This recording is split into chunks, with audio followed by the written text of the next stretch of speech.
Welcome nga pala sa aking another mini vlog. Ngayong araw nga ay napag-isipan ko na ako naman ang magpa-araw dito kay Baste. Pero bago yun, syempre, inilabas ko muna yung mga kakailanganin ko bago kukunin si Baste. Well, unang-una na nga dyan, yung upuan at syempre, hindi mawawala yung kape. Around 6:50 na nga pala to ng umaga. Pero hanggang sa mga oras na to, hindi pa din ako nakakatulog, buhat kagabi. Maghapon kasi akong tulog kahapon. Hi, good morning.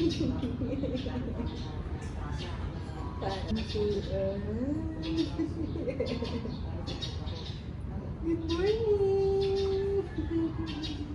Tulog pa nga pala tong si Baste nung kinuha ko dun sa kwarto. Dito na nga lang pala siya nagising nung nilabas ko. Ang ganda na naman ng gising ng bata na to. Smile na naman ng smile. At kahit nga wala pang masyadong araw, ay nagtatambay na din kami dito sa labas para naman makalanghap ng sariwang hangin. Madalas kasi sa buong maghapon at magdamag, ay nandito lang talaga kami sa loob ng bahay. Ewan ko ba, pero tamad na tamad talaga ako maglalabas. Buti na nga lang at sinipag ako ngayon magpa-araw. Nang mapadedi ko na nga pala ulit itong si Baste ay natulog na naman dito sa labas. Diyos ko, kahit tulog, tawa talaga siya ng tawa. O, di ba nananaginip pa? Nang mahimbing nang matulog si Baste ay nilagay ko na sa crib.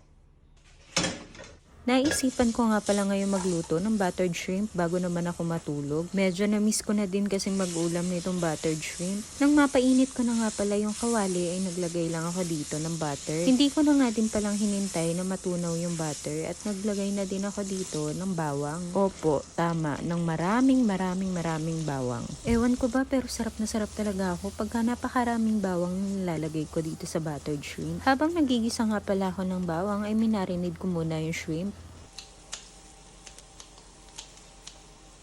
Nang nalagyan ko na nga ng pampagana o ng sili itong ginigisa ko, ay hinintay ko na lang din na mag-brown yung bawang.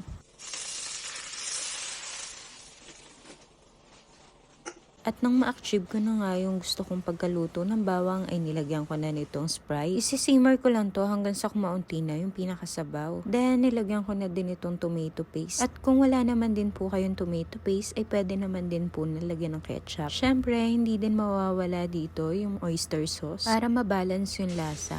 Medyo huli ko na nga din palang nilagay itong hipon. Para naman ma-make sure ko na hindi ko ma-overcook itong shrimp. Naglagay na nga din pala ako ng ibang papalasa katulad ng paminta, magic sarap, at sugar. Make sure lang din na laging haluin para naman hindi masunog yung ilalim. Nagdagdag na nga din ako dito ng water at saka ng konti pang asukal kasi sa tingin ko ay medyo kinulang. Depende na lang din po yan sa inyo kung gusto nyo pong dagdagan yung sweetness ng niluluto nyo. At this point nga ay sinisimmer ko na lang ng ilang pang minutes tong shrimp para ma-make sure ko lang din na lutong-luto na talaga to. Well, yung mga oras na to ay gutom na din talaga ako. Kaya naman sa tingin ko ay okay na, isinalin ko na dito sa puting bowl. Grabe, umagang-umaga pa lang, ang bango-bango na nitong bahay namin. Yung tipong kahit nasa labas ka, ay maaamoy mo talaga kung ano yung niluluto dun sa kusina. Kaya naman, yung mga oras na to, ay kumakalam na talaga yung sikmura ko. Nang makatapos nga ako magsandok, ay binidyohan ko lang din to at kumain na din ako. Para naman pagkatapos ko makakain, ay makatulog na din ako. Tulog na tulog pa rin nga itong baby ko sa crib. Kaya naman, naisipan kong habang kumakain, ay manood na lang nitong K-drama. Grabe, ang sarap. Kain po tayo. Nang malapit na nga ako makatapos kumain, ay nagising na to si baby.